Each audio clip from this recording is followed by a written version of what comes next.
मोदी साहब के ऊपर लोग पीएचडी किया करेंगे कि किस तरीके से a चाय वाला has taken the country to the next level. It's amazing. It's an amazing story to be told.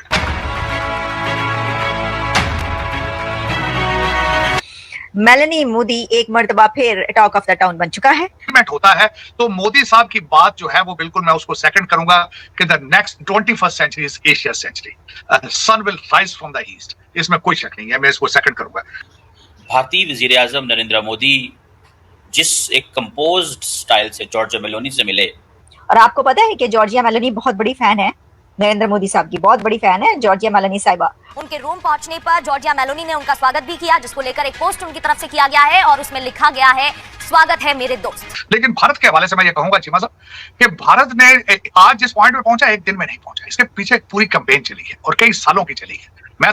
अब जारी बात है इंटरनेट मतलब समझें कि वो जिसे कहते हैं ना खिड़की तोड़ रश, वो बड़े ही शौक से उनकी बात सुनती हैं, बहुत कीनली उनसे डिस्कस करती हैं हर बात और उनको बहुत इंपॉर्टेंस देती हैं। और दोनों के बीच जब जब मुलाकात होती है एक अलग ही तरह की बॉन्डिंग नजर आती है। भारत की इकोनॉमी के लिए भी इस तरह के जो समिट्स हैं वो काफी इंपॉर्टेंस रखते हैं, तो यही रीजन है। अगर आप नरेंद्र मोदी को देखें तो मेलोनी जो है वो खुद ही सेल्फियां ले रही है, अपने इंस्टाग्राम पे चढ़ा रही हैं। जो वजीर आजम नरेंद्र मोदी साहब की तरफ से उनको कहा गया कि जनाब ग्रीट किया गया उनके जो डे है और उसके ऊपर इटली के लिए, और इसी के साथ जो है और भी काफी गुफ्तगू हुई बायलैटरल इश्यूज, टाइज स्ट्रेंथन करने की बात।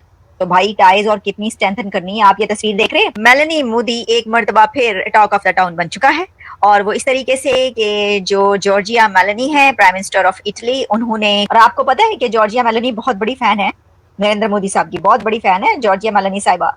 वो बड़े ही शौक से उनकी बात सुनती हैं, बहुत कीनली उनसे डिस्कस करती हैं हर बात और उनको बहुत इंपॉर्टेंस देती हैं और उनकी जो रिकमेंडेशंस होती हैं उनको वो बहुत इंपॉर्टेंस देती हैं। तो देखें ये जो आपको याद होगा कि उन्होंने जब सेल्फी ली थी जॉर्जिया मेलानी ने नरेंद्र मोदी के साथ, तो वो दोनों की सेल्फी इतनी को चली थी वो पूरी दुनिया में सब कह रहे थे कि देखें सेल्फी वो मेलानी मोदी सेल्फी हो रहा था, है जी, सेल्फी हो रहा था। तो अब फिर मेलानी मोदी हो रहा है। मोदी साहब की तरफ से उनको कहा गया कि जनाब ग्रीट किया गया उनके जो डे है और उसके ऊपर इटली के लिए, और इसी के साथ जो है और भी काफी गुफ्तगू हुई बायलैटरल इश्यूज, टाइज स्ट्रेंथन करने की बात।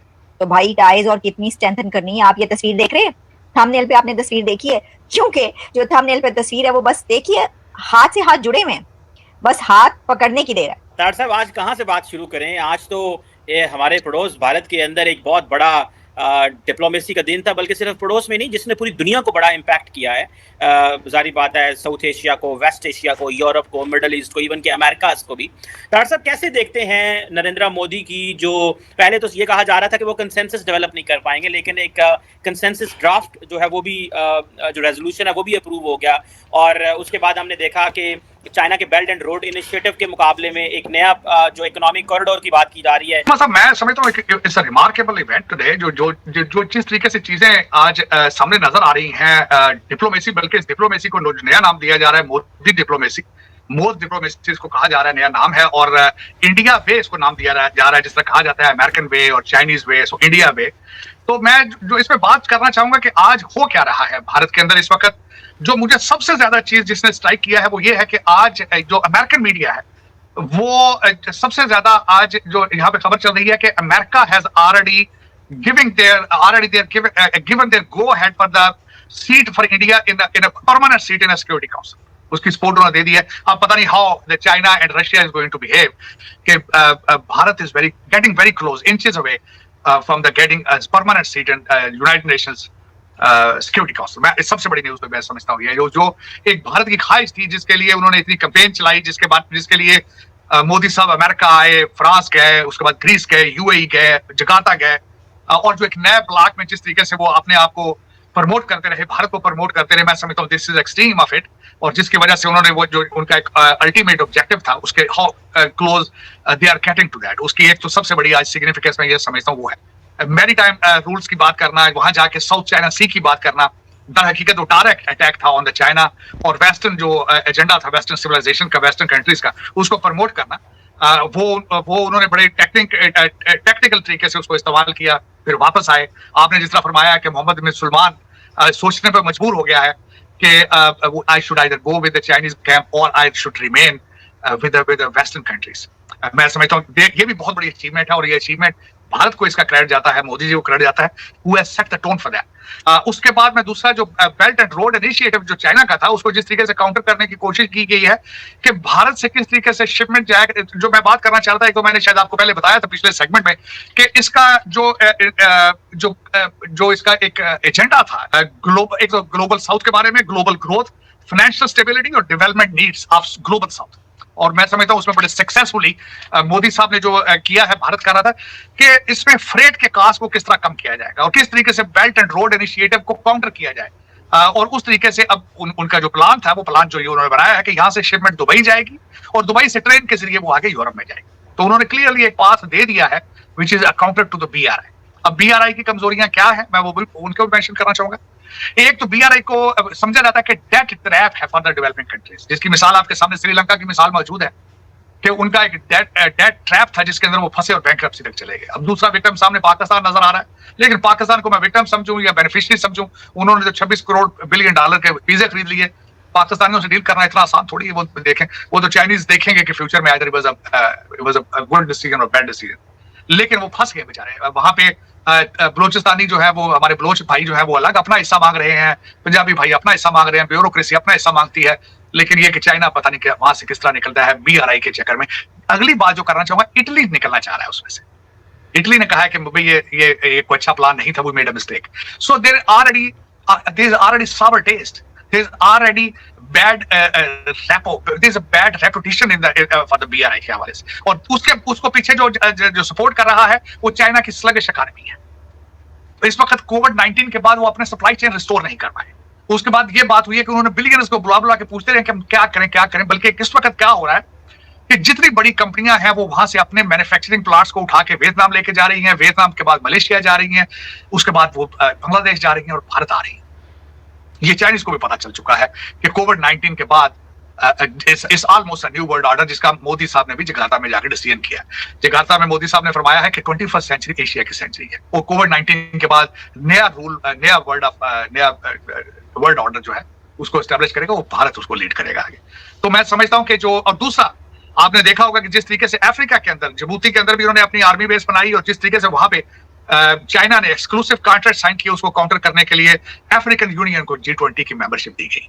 मैं समझता हूं this is a second step they have taken against China. It's a wonderful job it has been done. हमें आने वाले दिनों में अंदर अमेरिकन जो शिप्स जो इस वक्त दुनिया के ओशंस में अपनी सुप्रीमेसी रखते हैं, एक बहुत बड़ा स्टेप है जो उनके भारत की इकॉनमी के लिए एक बहुत बड़ा रोल अदा करेगा कि उन जहाजों की मरम्मत जो है वो भारत में की जाएगी। उसके बाद G5 पे बात हो रही है, G6 के बारे में बात हो रही है। और इस वक्त अगर देखा जाए होता है तो मोदी साहब की बात जो है वो बिल्कुल मैं उसको सेकंड करूंगा कि the next 21st century is Asia century, sun will rise from the east. इसमें कोई शक नहीं है, मैं इसको सेकंड करूंगा। मोदी साहब के ऊपर लोग PhD किया करेंगे कि किस तरीके से चाय वाला has taken the country to the next level. It's amazing story to be told. अच्छा तार साहब, एक जो पाकिस्तान के अंदर डिस्कशन हो रही है, एक बड़ा हल्का इसको डिस्कस कर रहा है, वो कह रहा है भाई कहाँ गई मुस्लिम उम्मा, कहाँ गए इस्लामिक कॉन्फ्रेंस, कहाँ गए अरब्स, तो आज इंडिया के साथ हाथ मिला रहे हैं। हमने जो नैरेटिव पाकिस्तान में बनाया था मुल्लास का, और उस वक्त एक मुल्ला मिलिट्री अलायंस पाकिस्तान में बना, और सारा कुछ ये सारा चीज़ें वहाँ से इंपोर्ट हुई। आज सऊदी अरब और UAE जो है बिल्कुल उन्होंने सही फैसला लिया है, उन्होंने इंडिया से हाथ मिला लिया है। तारड़ साहब, क्या पाकिस्तान के अंदर कैपेसिटी है कि हम कोर्स करेक्शन कर सकते हैं? मुस्लिम उम्मा हमने देखा कि हमने उनको रोकने की कोशिश की भारत से। बड़ी इस वक्त समझने की जरूरत, मेरे पाकिस्तानी भाइयों को सबसे ज्यादा समझने की जरूरत है, this is Jio economics period. ये जंगों का दौर नहीं है। अब करेंसी किसी मुल्क की दबा दी जाती है और उसको उसी से बैंकरप्ट हो जाता है। अब जंगों का किसी के ऊपर चढ़ने का दौर नहीं है। अब दहशतगर्दी का दौर खत्म हो चुका है, जियो इकोनॉमिक्स का दौर है, 21st सेंचुरी है। अगर आप ह्यूमन कैपिटल के ऊपर इन्वेस्टमेंट नहीं करेंगे, ह्यूमन रिसोर्स के ऊपर आप इन्वेस्टमेंट नहीं करेंगे, इस वक्त भारत के अगर मुझे कहा जाए तो मैं किताब लिख सकता हूं कि what is their future and how they will manipulate और how they can say that this century is the India century और एशिया सेंचुरी। किस तरीके से वो कह रहे हैं, इसके पीछे सिर्फ एक चीज है, तालीम है, इसके पीछे वो कुछ भी नहीं है। आपको ये समझने की आज जरूरत है। मैं बताना ये चाहूंगा कि इस वक्त जो सऊदी अरेबिया के हवाले से जब मैं बात करूं, हर मुल्क अपने फाइनेंशियल इंटरेस्ट बेस्ड डिसीजन ले रहा है। हर कंट्री अब वो छोड़ दें आप कॉन्सेप्ट मुस्लिम उम्मा का कॉन्सेप्ट टर्की की ऑटोमन एम्पायर के बाद मुस्लिम उम्मा का कॉन्सेप्ट खत्म हो चुका था। अब मैं उसकी मिसाल देना चाहता हूं आपको। हमारे अमीरुल मोमिनीन ने यूनाइटेड नेशंस के अंदर इस्लामोफोबिया की स्पीच दी और उसके बाद एक सिलसिला शुरू हो गया। एक कभी टर्की कहता है कि अरबों से हम लीडरशिप यहाँ ले आए, तैयब अर्दगान की भी ख्वाहिश है कि वहां आगे निकल कर जाए। इंडोनेशिया की ख्वाहिश है, वो कहते हैं we are the most populous Muslim country in the world, we need to lead the Muslim people. लेकिन इनके खिंचाव और इनके आपस में एक दूसरे के साथ झगड़ों में हमारे अमीरुल मोमिनीन का किरदार देख लें। ना टर्की के साथ चल सके, ना सऊदी अरेबिया के साथ चल सके, फिर घड़ियां बिकी, फिर कुछ चीजें और हुई, उसके बाद मुस्लिम उम्मा का कॉन्सेप्ट कहाँ है आज? हाँ, मैं अफसोस के साथ कहूंगा the second biggest religion on the planet, 1.5 billion मुसलमान। लेकिन उनके हालात देखें आप लिबिया में देख लें, आप इराक में देख लें, आप शाम में देख लें, आप किसी मुल्क के अंदर देख लें कोई स्टेबिलिटी है। फलस्तीन के साथ देख लें आप खड़े हो सकते हैं, एक दूसरे को सपोर्ट करते हैं। इजिप्ट में देख लें आप, कहीं भी नहीं है। पाकिस्तान में देख लें आप, शिया सुन्नी जो झगड़े इस वक्त चित्राल में जो तमाशा चल रहा है, are you able to do something in the future? यहां से जो लम्हा फिक्रिया है, जो सोचने का मुकाम ये है, is you still not let. आज भी सोचें कि बच्चों को मैथ पढ़ाएं, बच्चों के ऊपर इन्वेस्टमेंट करें। मेरे जो बच्चे टर्की के साथ आके समुद्र में डूब रहे हैं, उनको इंग्लिश और मैथ सिखाएं। उनको बिल्कुल ये बार बार जिहाद का टीका ना लगाएं उनको, क्योंकि now we are living in a geo economic century. इस सेंचुरी के अंदर वायलेंस क्या कोई गुंजाइश ही मौजूद नहीं है। मैं इस्लामिक स्कॉलर नहीं हूं चीमा साहब, लेकिन मुझे पता है कि जिहाद कब फर्ज होता है, जिहाद कब करना होगा। आज अगर अब आप पे जिहाद फर्ज है तो जिहालत के खिलाफ जिहाद फर्ज है, आपकी इकोनॉमी के खिलाफ आपका जिहाद फर्ज है। उस तरफ आपकी तवज्जो नहीं है। आप अपनी जिहालत के खिलाफ जिहाद क्यों नहीं करते? बच्चों को क्यों नहीं कहते कि मैथ पढ़ें, तरक्की करें? अब भारत की सीक्रेट सबसे बड़ी बात मुझे आज अब सरप्राइज, मैंने वो पिक्चर बल्कि उतारी है। एक तरफ मोदी साहब खड़े थे, अफ्रीकन यूनियन का सदर खड़ा था, साथ जो बाइडेन खड़े थे, और साथ उनके अजय बंगा खड़ा था। अजय बंगा वर्ल्ड बैंक का जो चेयरमैन, क्यों खड़ा था? इंडियन इंस्टीट्यूट ऑफ टेक्नोलॉजी ने उसको वर्ल्ड बैंक तक ले गया। मेरे पाकिस्तानी ये क्यों नहीं सीखने की कोशिश करते कि तालीम की वजह से आज एक बंदा जो सर पे पगड़ी पहनता है, जो सिख है, जो एक इंडिया की माइनॉरिटी में से अंदर माइनॉरिटी है, वो आज स्टेज पे खड़ा है, किस वजह से? तालीम की वजह से खड़ा। तो मेरे बच्चे क्यों नहीं सीखते? 25 करोड़ लोग ये अपने लीडरों को डिनाई क्यों नहीं करते? जिनके अपने बच्चे लंदन में पढ़ रहे हैं, इनके खिलाफ रिबेलियन क्यों नहीं होते? ये इनसे पूछते क्यों नहीं है कि अगर हमारे साथ खड़ा होना है तो अपने बच्चों को साथ लेके खड़े हो? ये बात क्यों नहीं करते? आज क्या वजह है? मेरे मुल्क के, मेरी मादर मिलत के 25 करोड़ लोग आज गूंगे और बहरे क्यों हो चुके हैं? इनके किस्मतों के फैसले करने वालों के सबके बच्चे लंदन में हैं, और इनको कहा जाता है कि तो ये सियासत नहीं है, जिहाद है। तो ये उनकी बात क्यों नहीं कहते कि नहीं, हमें ये तुम्हारा फेक जिहाद नहीं चाहिए, हमने तरक्की करनी है, हमने अपने मुल्क को संभालना है? ये क्यों आज अपने मुल्क के खिलाफ हरकतें कर रहे हैं? ये पाकिस्तान बचाने की कोशिश क्यों नहीं करते? इन्हें क्यों नहीं बताया जाता कि अगर पाकिस्तान नहीं तो हम कुछ भी नहीं है?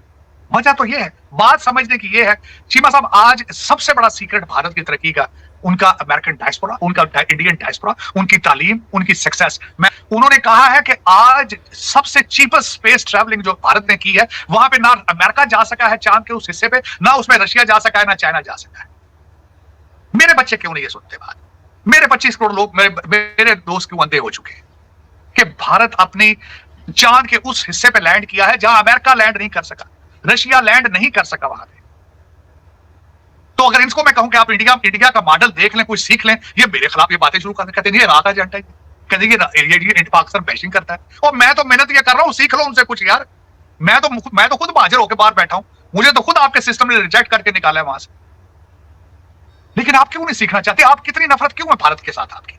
हालांकि आपके सर्वाइवल के लिए जरूरी है कि आप भारत के साथ ट्रेड करें। क्यों नहीं इस चीज पे सोचते? आप दालें ऑस्ट्रेलिया से मंगा रहे हैं, आप दालें अमेरिका से मंगा रहे हैं, साथ पड़ोस से क्यों नहीं मंगाते? अब मैं उसकी मिसाल देना चाहता हूं। इस वक्त अमेरिका और चाइना दोनों बॉर्डर के ऊपर खड़े हालते जंग में है, लेकिन ट्रेड उनका पीक पे है। क्या वजह है कि आपकी आंखों पे क्या पट्टी बंदी है? क्या वजह है? आप क्यों नहीं सोचते? यही एक बात है। लेकिन मैं समझता हूं जब तक आप भारत के साथ, बांग्लादेश के साथ, आप ईरान के साथ, अफगानिस्तान के साथ आप ट्रेड नहीं करेंगे, हालात बेहतर नहीं करेंगे, आप आप सर्वाइव ही नहीं कर पाएंगे। तरक्की तो बहुत दूर की बात है। लेकिन भारत के हवाले से मैं ये कहूंगा चीमा साहब कि भारत ने आज जिस पॉइंट पे पहुंचा, एक दिन में नहीं पहुंचा। इसके पीछे एक पूरी कैंपेन चली है और कई सालों की चली है। मैं समझता हूं कि इस वक्त अगर देखा जाए, और मैं आज मोदी साहब के बाद, जो मैं मोदी साहब को कंपेयर कर रहा था, तो कई लोगों के साथ और दूसरे इंटरनेशनल लीडर्स के साथ कंपेयर कर रहा था। मोदी साहब is working on his legacy right now, कि किस किस्म की लेगेसी छोड़ कर जाएंगे। अंदर जो लीडरशिप थी, उनकी स्पीचेस और उनका बात करना, इसके साथ मैं कई दूसरे इंटरनेशनल लीडर्स को कंपेयर कर रहा था।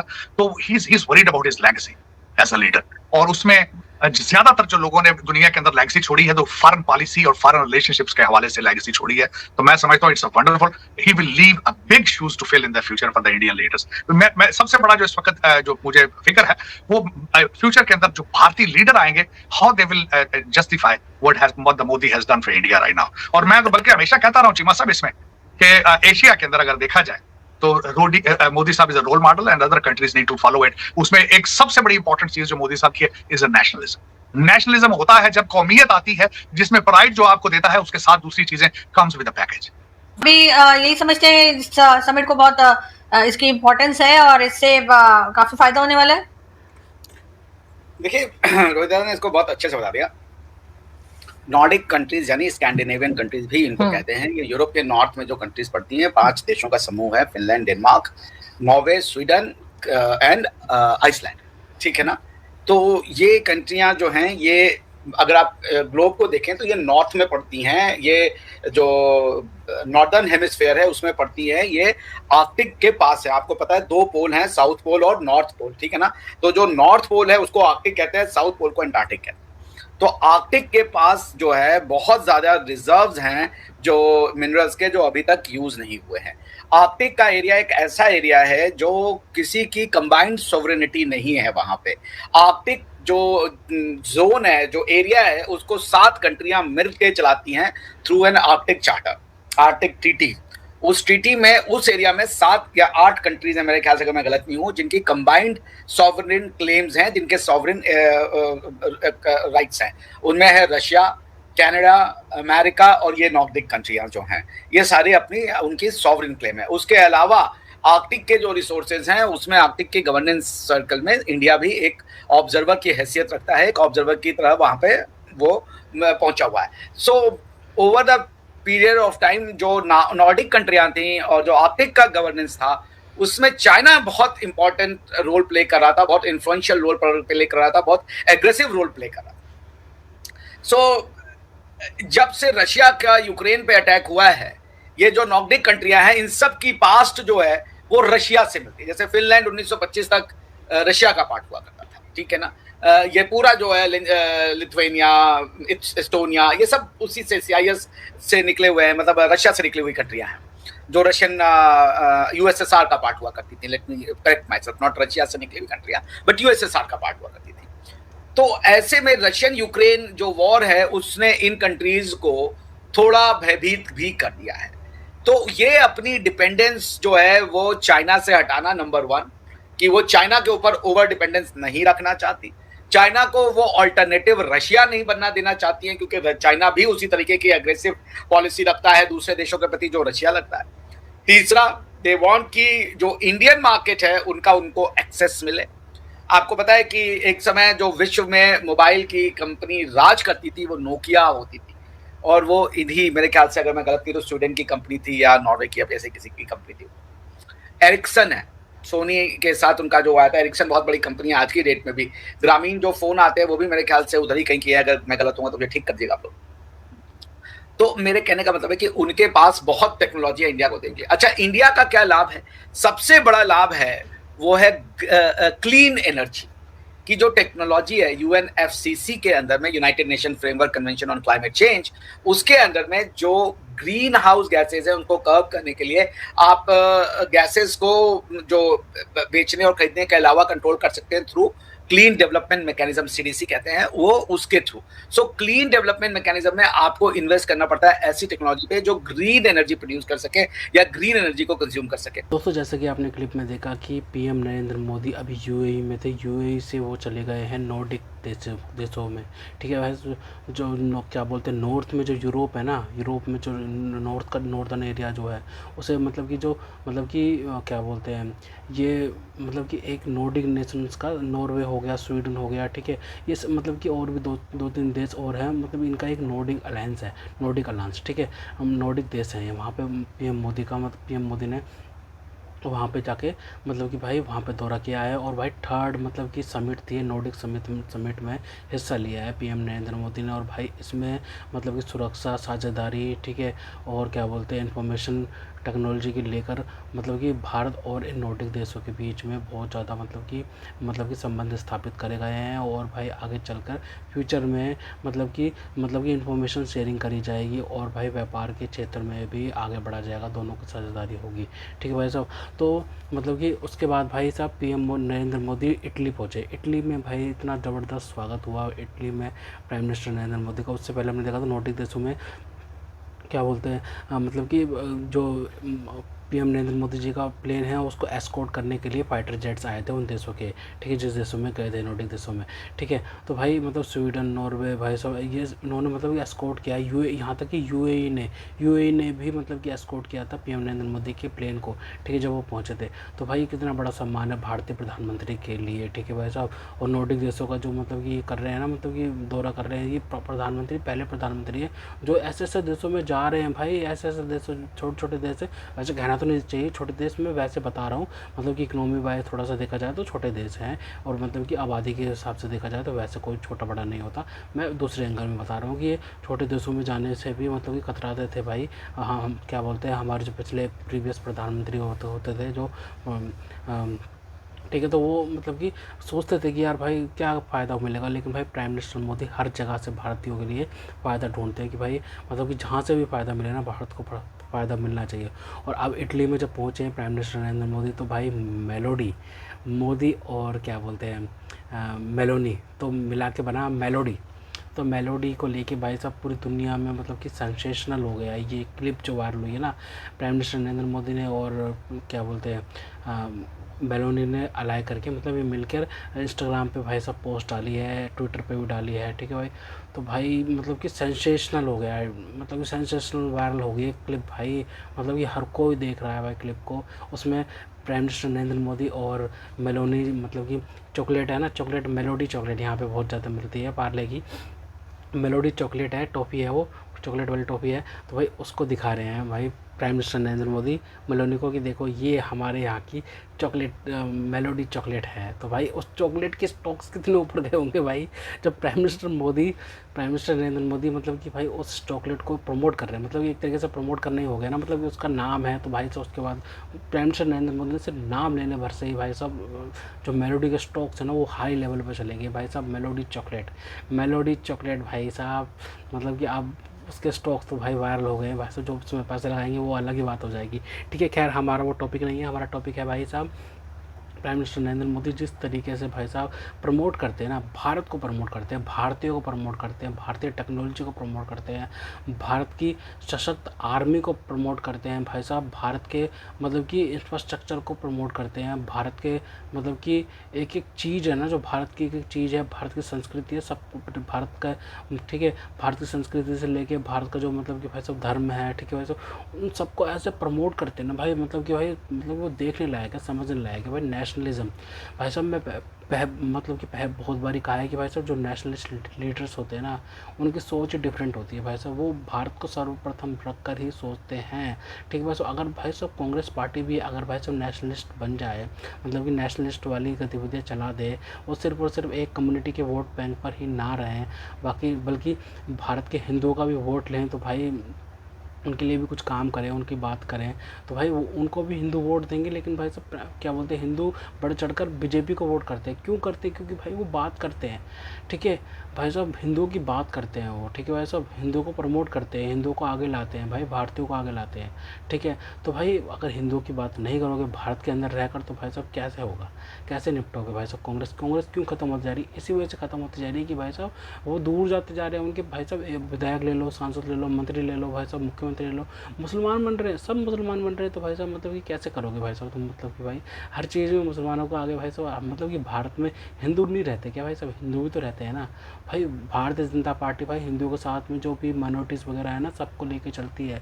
लेकिन भाई साहब एक ये मतलब कि भारत के अंदर भी एक ऐसे ट्रेजेडी है कि भाई मतलब कि माइनॉरिटी भाई साहब 25 करोड़ लोग माइनॉरिटी कैसे हो सकते हैं, मुझे तो ये समझ नहीं आता। अगर 25 करोड़ को लोग कम्युनिटी के हैं किसी देश में, तो भाई वो माइनॉरिटी कैसे हो सकते हैं। माइनॉरिटी भाई साहब हमारे सिख भाई हो सकते हैं, ठीक है भाई साहब, जैन भाई हो सकते हैं, और क्रिश्चियंस भाई हो सकते हैं, ईसाई भाई हो सकते हैं।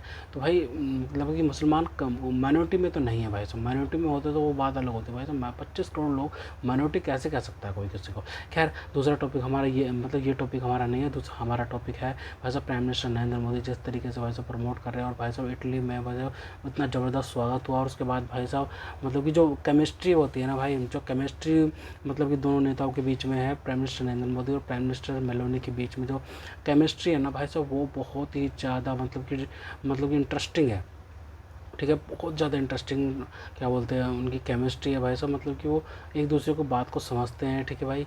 और जब भी वो मतलब कि मिलते हैं ना, तो भाई वो इंटरनेट पे मतलब कि इंटरनेट भाई साहब एकदम सेंसेशनल हो जाता है भाई साहब। इंटरनेट पे भाई साहब गतिविधि इतनी तेज़ चल जाती है भाई साहब। हर कोई शेयर कर रहा है प्राइम मिनिस्टर नरेंद्र मोदी की क्लिप भाई। वो जो क्लिप है भाई साहब उसमें दिखा रहे हैं कि प्राइम मिनिस्टर नरेंद्र मोदी और भाई मेलोनी है, ठीक है भाई साहब, क्या बोलते हैं भाई मेलोडी देते हुए भाई साहब। तो भाई मिलने का क्लिप, और भाई साहब इतनी मीम्स बन रही हैं भाई साहब, बाढ़ आ गई है भाई साहब इंटरनेट पर। तो भाई कि भाई साहब इस पर कितनी मीम्स बनाई जा रही है, ठीक है। आगे चल के हम और भी वीडियो इससे रिलेटेड लाते रहेंगे, ठीक है भाई साहब। और क्या क्या होना है, क्योंकि भाई अभी जो प्राइम मिनिस्टर नरेंद्र मोदी पहुँचे थे, रात्रि भोज किया उन्होंने, और उसके बाद भाई आज मतलब कि वार्तालाप होगा भाई साहब। बहुत चीज़ों पे बातचीत होगी, क्या बोलते हैं इंफॉर्मेशन डिफेंस से लेके, ठीक है भाई साहब, साझेदारी ट्रेड के लिए, ठीक है भाई साहब, सब चीज़ों में बात होगी। और भाई पिछले साल भाई साहब इटली के साथ भारत का जो ट्रेड था ना, ट्रेड भाई साहब $16 बिलियन था। $16 बिलियन का ट्रेड हुआ था भाई साहब, क्या बोलते हैं भारत का इटली के साथ में 16 बिलियन प्लस में ही था वो ट्रेड, ठीक है भाई साहब। तो भाई इस बार क्या बोलते हैं जो भारत का इटली के साथ ट्रेड है, अब हम सोच रहे हैं कि भाई साहब इसको बढ़ाया जाए। मतलब भारत सोच रहा है भाई साहब इसको बढ़ाने के लिए प्राइम मिनिस्टर नरेंद्र मोदी ज़रूर सोच रहे होंगे कि भाई साहब कम से 16 बिलियन को 20 बिलियन या 25 बिलियन पर लेके जाया जाए भाई साहब। 25 बिलियन कम से कम होना चाहिए इटली और भारत के बीच में ट्रेड, ठीक है भाई। और क्या बोलते हैं हम आपको मतलब कि इसी चीज़ से मतलब कि मेलोडी से रिलेटेड मतलब कि वीडियोस आगे डालते रहेंगे, ठीक है। तो खैर तो दोस्तों, अगर आपको हमारी ये वीडियो पसंद आई तो हमसे व्हाट्सएप पर जरूर शेयर कीजिएगा। साथ साथ चैनल को सब्सक्राइब करके हमारा मनोबल जरूर बढ़ाएगा, ताकि हम आपके लिए ऐसे ही मनोरंजन वीडियोस बनाते रहें। तो गाइस मिलते हैं आप से अगली वीडियो में, तब तक के लिए जय हिंद।